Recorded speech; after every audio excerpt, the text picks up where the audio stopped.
Hello children, আজকে আমরা class 9-এর দ্য নর্থ শেপ কবিতাটা পড়ব। পোয়েট হচ্ছেন Philip Arthur Larkin. He was born in 1922 and died in 1985। উনি ইংল্যান্ডের পোয়েট ছিলেন এবং একজন নভেলিস্ট ছিলেন। নভেলিস্ট মানে হচ্ছে উপন্যাস যিনি লেখেন, উপন্যাসিককে আমরা নভেলিস্ট বলে থাকি।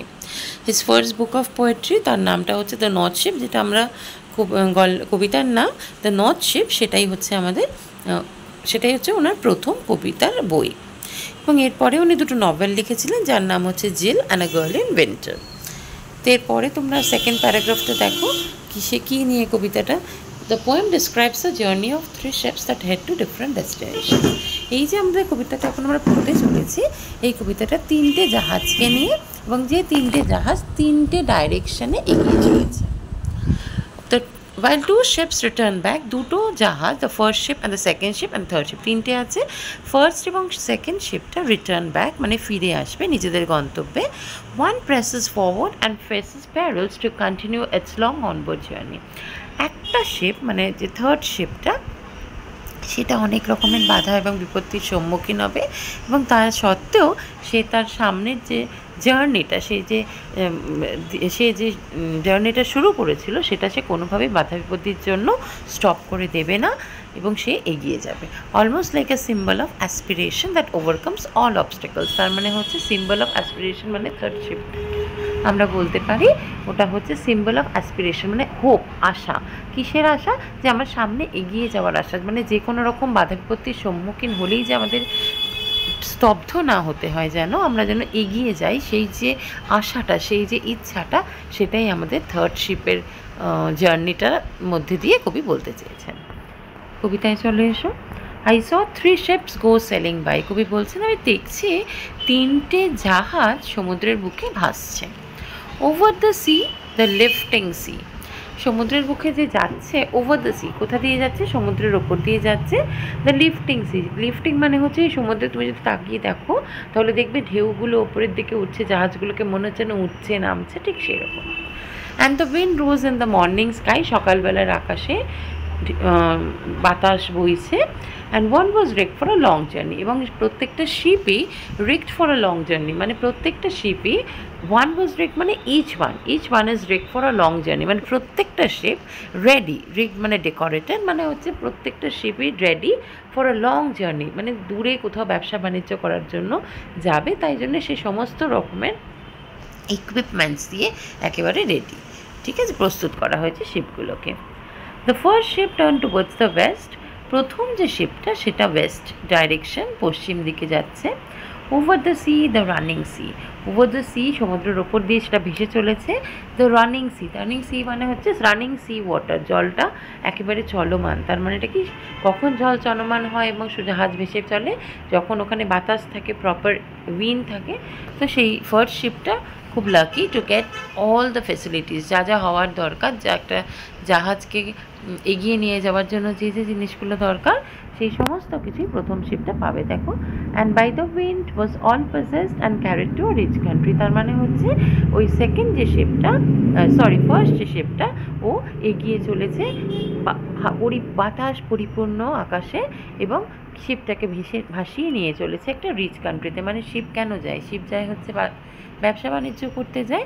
তো একটা ব্যবসা বাণিজ্য করার জন্য প্রথম শিপটা এত মানে সব রকম ফেভারেবল কন্ডিশন, সব রকম সুযোগ সুবিধা পাচ্ছে, যেমন সমুদ্রের জলের ওপর দিয়ে সে ভেসে চলেছে, চারিদিকে বাতাস বইছে, তার জার্নিতে তার একদম স্মুথ জার্নি, তার সেই জার্নিতে কোনো রকম সমস্যা হচ্ছে না। সেই জার্নি নিয়ে সে এগিয়ে চলেছে একটা রিচ কান্ট্রির দিকে, এবং সেই রিচ কান্ট্রিতে গিয়ে সে অনেক বিজনেস করবে, প্রফিট করবে, সারপ্লাস টাকা পাবে, অনেক বেশি ইনকাম করতে পারবে, প্রফিট করতে পারবে। তো তাই জন্য ফার্স্ট শিপটা খুব লাকি। তো এটাকে আমরা একটা হিউম্যান লাইফের সঙ্গেও তুলনা করতে পারি। আমরা দেখবো আমাদের জীবনের আশেপাশে দেখবে অনেক মানুষ আছে যারা খুব লাকি, মানে খুব ইজিলি তাদের লাইফের শিখরে তারা পৌঁছে যেতে পারে, মানে তাদেরকে কোনো রকম বাধা বিপত্তির সম্মুখীন হতে হয় না। এইরকম শুধু মানুষের সঙ্গে নয়, তুমি কিন্তু কোনো দিনের সঙ্গে তুলনা করো, তাহলেও দেখবে কোনো দিন পার্টিকুলার একটা কোনো দিন, সেই দিনটা তোমার খুব স্মুথ গেল সারাদিন। তো সেই দিনটা তুমি কোনো রকম মানে তুমি স্কুলে যাচ্ছ, হোমওয়ার্ক করে নিয়ে গেছো টিচারের, কোনো রকম প্রবলেম নেই। তুমি রাস্তা দিয়ে যখন স্কুল যাচ্ছ, ধরো তুমি বাস গাড়িতে যাও বা যেটাতেই যেয়ে থাকো, সেটাতে মানে রাস্তায় কোনো অসুবিধা নেই, অন টাইম স্কুলে পৌঁছে গেছো, একদম টাইমলি পৌঁছে গেছো, মানে টিচার্সরাও তোমাকে খুব ভালো বলছে, প্রেস করছে। তো সেরকমও হতে পারে, একটা দিনের সঙ্গেও তুলনা করতে পারো বা একটা মানুষের জীবনের সঙ্গেও তুলনা করতে পারো। এবার তুমি সেকেন্ডটায় দেখো, the second turn towards the east. Second যে শিপটা সেটা পূর্ব দিকে যাচ্ছে। Over the sea, the quaking sea, সমুদ্রের উপর দিয়ে ভেসে যাচ্ছে। এবং এইখানে দেখো আগের সিটা কী ছিল, দ্য রানিং সি, মানে জলটা একদম চলতে চলতে মানে একদম মুভেবল। তো জলটা চলছে তার মানে এটা কি, জলটা চলছে মানে সে খুব ইজিলি যাচ্ছিলো ফার্স্ট শিপটা। সেকেন্ড শিপটার দেখো যেতে একটু সমস্যা হচ্ছে, কারণ সিটা কোয়েক করছে মানে হচ্ছে কাঁপছে, ঠিক আছে। সি ওয়াটারটা মানে বেশ ঘন ঘন ঢেউ উঠছে, তাই জন্যে জাহাজটা বেশ কাঁপছে, মানে তার এগিয়ে যেতে বেশ সমস্যা হচ্ছে। এবং আগের উইন্ডটা কীরকম ছিল, খুব ভালো আকাশে উইন্ড বইছিল, ঠিক আছে। এবং এই উইন্ডটা সেকেন্ড শিপের বেলায় যে উইন্ডটা বইছে দেখো, and the wind hunted it like a beast. উইন্ডটা সেই জাহাজের পিছনে যেন একটা পশুর মতো তাড়া করেছে, এবং সে বাধ্য হয়েছে টু অ্যাঙ্কর ইন ক্যাপটিভিটিস, তাকে ধরে ফেলার জন্য চেষ্টা করছে। এবং সত্যিই সে আর বেশি দূর এগোতে পারছে না, সে নিজেকে অ্যাঙ্কর করছে। অ্যাঙ্কর মানে হচ্ছে নোঙর, ঠিক আছে। তো অ্যাঙ্কর করছে, নোঙর ফেলে সে নিজেকে বন্দি করে দিচ্ছে, কারণ তার পক্ষে আর এগিয়ে যাওয়া অসম্ভব। এটাকেও আমরা কিছু কিছু মানুষের সঙ্গে তুলনা করতে পারি। দেখো এখানে যেমন কোনো মানুষ, আমরা এরকম হয়ে থাকি কোনো সময়, যে কোনো রকম প্রবলেম হচ্ছে আমাদের জীবনে, তো আমরা গেলাম না, মানে ওই রাস্তাটাই আমি বন্ধ করে দিলাম, মানে ওই দিকটায় আমি আর গেলামই না। তো বলছেন কবি যে এইটা আমাদের জীবনের ঠিক ডিসিশন নয়। মানে যা সমস্যাই তোমার জীবনে আসুক না কেন, তুমি ধরো প্রথমে একটা কিছু আশা করলে তো আমি এই জিনিসটা পাবো বা এই জিনিসটা আমি করব, তো সেইটার দিকে তুমি এগিয়ে যাও, মানে কোনোভাবেই যেন তোমাকে কেউ আটকে দিতে না পারে, ঠিক আছে। কোনো দিনও আমাদের এরকম যায়, যেটা আমি আগের প্যারাগ্রাফে বলছিলাম, যে কোনো দিন হয় না আমরা পুরো একটা মানে কোনো ইচ্ছা, মানে দেয়ার ইজ নো হোপ, আমি ভাবছি যে কোনো আশাই নেই, আমার হবেই না। তো এইভাবে আমি স্টপ করে যাচ্ছি। কবি বলছেন যে তুমি এভাবে বন্ধ করে দিও না, তুমি চেষ্টা করো, তুমি অবশ্যই তোমার গন্তব্যে পৌঁছতে পারবে। চলো নেক্সট প্যারাগ্রাফে দেখো, the third sheep drove towards the north. আমি ফার্স্ট অ্যান্ড সেকেন্ড শিফটার কথা কবি বলেছেন, এবার কবি থার্ড শিফটার কথা বলছে ওটা নর্দার্ন সাইডে যাচ্ছে, নর্দার্ন ডাইরেকশনে। Over the sea, the darkening sea, সমুদ্রের ওপর দিয়ে যাচ্ছে, কিন্তু এই বেলায় সমুদ্রটা কীরকম, একদম ঘন অন্ধকার, কিছু দেখা যাচ্ছে না। No breath of wind came forth. First শিপে রানিং তোমার সি ওয়াটার ছিল, আর ওয়েন্ডটা খুব favourable for the ship to carry on its journey.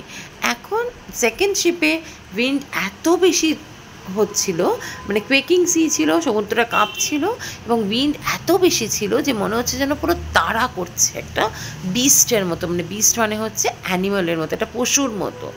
এবং থার্ড শিপটার অবস্থা দেখো, থার্ড শিপটায় কী হয়েছে, ডার্কেনিং সি। ওর first ship running sea water ছিল, সেকেন্ড শিপটা যদি দেখো কোয়েকিং সি ওয়াটার ছিল, থার্ড শিপটা দেখো ডার্কনিং, পুরো অন্ধকারাচ্ছন্ন। No breath of wind came forth, কোনো বাতাস নেই। প্রথম শিপের বাতাসটা কী ছিল মনে পড়ছে, প্রথম শিপ যেটা ছিল তার বাতাসটা খুব ফেভারেবল ফর দ্য শিপ, খুব ভালো ছিল শিপের জার্নি করার জন্য। সেকেন্ড শিপের বাতাসটা ছিল একদম একদম পশুর মতো ছুটছে ওর পেছনে। আর থার্ড শিপের বেলায় দেখো কোনো বাতাসই নেই। অ্যান্ড দ্য ডেকস শোন ফ্রস্টিলি। ডেক মানেটা কোনটা, ওই যে জাহাজের সামনেটা, যেখানটায় ফ্লোর অফ দ্য শিপ, যেখানটা লোকে দেখবে দাঁড়িয়ে থাকে, বা ওই জায়গাটা একদম শোন ফ্রস্টিলি, ফ্রস্ট একদম বরফ, তুষার জমে গেছে এবং সেগুলো চকচক করছে।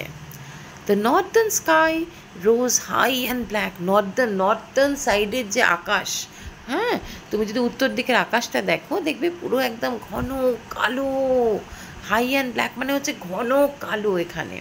Over the proud unfruitful sea. এবং সমুদ্রটা সেই সময় কীরকম দেখতে লাগছে, তাকে মনে হচ্ছে সে খুব গর্বিত কিসের জন্য, যে কোনো জার্নি করতে দিচ্ছে না, সে কোনোভাবে জাহাজকে কোনো এগিয়ে যেতে দিচ্ছে না, কোনো কিছুই ফ্রুটফুল হচ্ছে না। আনফ্রুটফুল সি, আনফ্রুটফুল মানে হচ্ছে যেটা কোনো রকম ফল দিচ্ছে না বা প্রফিট দিচ্ছে না। এবং সেইভাবে সমুদ্রটা যেন নিজেকে খুব গর্বিত ফিল করছে যে আমি আটকে রেখে দিতে পেরেছি। East and west the ship came back happily or unhappily. Eastern side থেকে মানে ইস্টার্ন ডাইরেকশনে যে গেছিলো প্রথম জাহাজটা, সেকেন্ড জাহাজটা যেটা ওয়েস্টার্ন সাইডে গেছিলো, না প্রথমটা ওয়েস্টে গেছিলো, সেকেন্ডটা ইস্টে গেছিলো, সেইগুলো খুব ফিরে এসছে। প্রথমটা আমরা জানি হ্যাপিলি ফিরে এসেছিল, সেকেন্ডটা আনহ্যাপিলি ফিরে এসেছিলো। প্রথমটা খুব প্রফিট করেছিল, সে খুব খুশি। সেকেন্ড যে শিপটা সে খুব আনহ্যাপিলি ফিরে এসেছিলো, তার মানে সে হচ্ছে সে অর্ধেক যেতে পেরেছে, পুরোটা সে যেতে পারেনি, তাই জন্য সে খুব দুঃখ পেয়েছে। তো খুব আনহ্যাপি হয় না, প্রফিট হলো না, যে উদ্দেশ্যটা নিয়ে সে এগিয়েছিল সেটা তার সম্পূর্ণ হলো না। But the third went for and wide, দেখো যে থার্ড শিপটা সে কিন্তু অনেক দূর অবধি এগিয়ে চলেছে, মানে তার কিন্তু অবস্থা একেবারেই তার অনুকূল নয়, কিন্তু তবুও সে কিন্তু পিছিয়ে আসছে না। আমাদের মানুষের জীবনের মতো কবি বলছেন যে যে কোনো রকম অবস্থাতে তোমাকে এগিয়ে যেতে হবে, কারণ কোনোভাবেই তুমি স্টপ করতে পারবে না। আমরা একটা জিনিস বলি না, তোমরা দেখবে ইসিজির যে কার্ভটা, যখন আমরা হার্টের ইসিজি করি, দেখবে যখন স্টপ হয়ে যায় তার মানে এটা কি সব শেষ, মানে আর হচ্ছে ডেথ। আমাদের ওখানে এভরিথিং ইজ কমপ্লিটেড, তাই না? দেখবি সব সময় কিছু না কিছু মুভমেন্ট, দেখবি নেচার, আমাদের নেচার প্রকৃতি, সেটাও দেখবি সূর্য কখনো দেখেছো মাঝপথে দাঁড়িয়ে যাচ্ছে? কখনো না, সব সময় এটা ঘুরেই চলেছে, তাই না? East to west, west to east, তার মানে কি নেচারেরও ল হচ্ছে মুভমেন্ট। তোমাকে এগিয়ে যেতেই হবে, তোমার গতিটা তোমাকে সব সময় চালাতেই হবে, তাহলেই তুমি তোমার নিজের গন্তব্যে পৌঁছাতে পারবে। দেখো, but the third went fur and wide, third মানে হচ্ছে থার্ড শিপ, অনেক দূর অবধি এগিয়ে চলেছে ইন্টু অ্যান আনফরগিভিং সি, যে সমুদ্রটা তাকে কোনোভাবেই ক্ষমা করছে না। ফরগিভ মানে ক্ষমা করা, আনফরগিভিং মানে হচ্ছে সে কোনোভাবেই ক্ষমা মানে কি করছে না, তার মানে তাকে কোনোভাবেই সাহায্য করছে না যে থার্ড শিপটা তার জাহাজটা নিয়ে থার্ড শিপটা এগিয়ে যাবে, এটা সেই সমুদ্রটা তাকে কোনোভাবেই সাহায্য করছে না।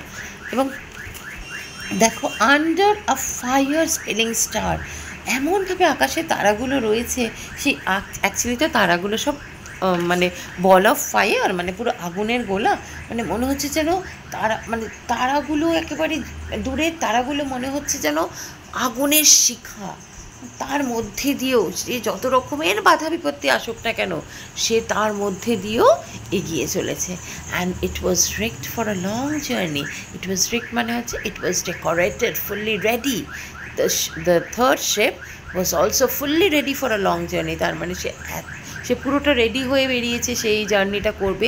অনেক রকম সমস্যা তার জীবনে আসছে, কিন্তু সেই সমস্যাগুলোকে সে ওভারকাম করে, সে জানে না সে জিতবে কি হারবে, কিন্তু সে চেষ্টা চালিয়ে যাচ্ছে। তো সেই চেষ্টাটাই তাকে এক সময় ঠিক গন্তব্যে পৌঁছে দেবে। ঠিক আমাদের মানুষের জীবনেও আমাদের এরকম অনেক রকম প্রবলেমস আসতে পারে জীবনে, কিন্তু আমাদের সেই চেষ্টাটা চালিয়ে যেতে হবে। চেষ্টাটা চালিয়ে গেলে তুমি দেখবে তোমার গন্তব্যে তুমি নিশ্চয়ই পৌঁছে যাবে। ঠিক আছে, কবিতাটা আশা করি তোমরা সবাই বুঝতে পেরেছো। যদি কোনো সমস্যা হয় আমাকে কমেন্টে জিজ্ঞেস করো, আমি তোমাদের সমস্ত কোয়েশ্চেন্সের আনসার দিয়ে দেবো। আর এই কবিতাটার যে ওয়ার্ড মিনিংসগুলো আছে সেগুলো আমি ডিসক্রিপশন বক্সে দিয়ে দিচ্ছি। ওকে, থ্যাংক ইউ। যদি ভালো পছন্দ হয়ে থাকে, কবিতাটা ভালো বুঝতে পেরে থাকো, চ্যানেলটাকে like, share, comment and subscribe করে দিও। পাশে যে বেল আইকনটা আছে ওটা ক্লিক করে দিও আমার সমস্ত রকম নোটিফিকেশানস আগে পাওয়ার জন্য। ঠিক আছে, থ্যাংক ইউ।